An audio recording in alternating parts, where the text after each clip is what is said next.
അമ്മ എനിക്ക് ഒരു $200 തരുമോ? എന്താണ് $200?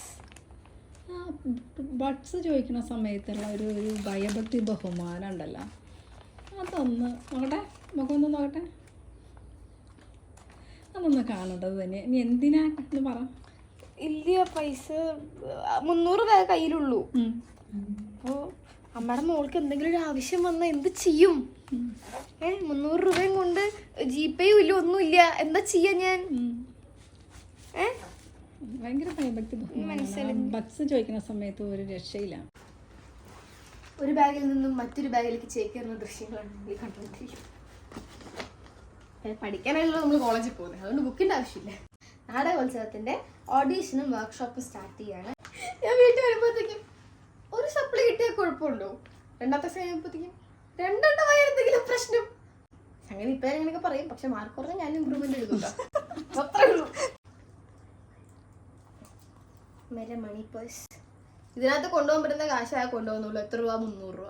അതിൽ കൂടുതൽ ചോദിച്ചു കഴിഞ്ഞാൽ എന്തിനാ, എങ്ങോട്ടാ, എപ്പോഴും ആവശ്യമില്ലല്ലോ, കൺസെഷൻ ഉണ്ടല്ലോ അങ്ങോട്ട്, കൺസെഷൻ ഉണ്ടല്ലോ ഇങ്ങോട്ട്, പിന്നെ എന്തിനാ, പിന്നെ അതിൻ്റെ ആവശ്യം എന്താ?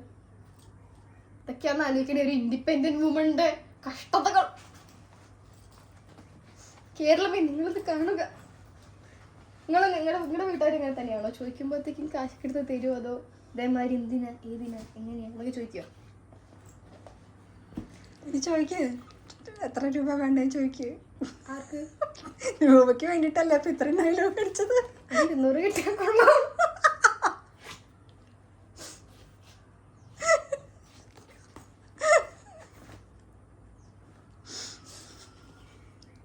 പുതിയൊരു ശീലം തുടങ്ങിയിട്ടുണ്ട്. ഒരു ദിവസം 2 ചാപ്റ്റർ വെച്ചിട്ട് വായിക്കുക എന്നുള്ളതാണ് ശീലം.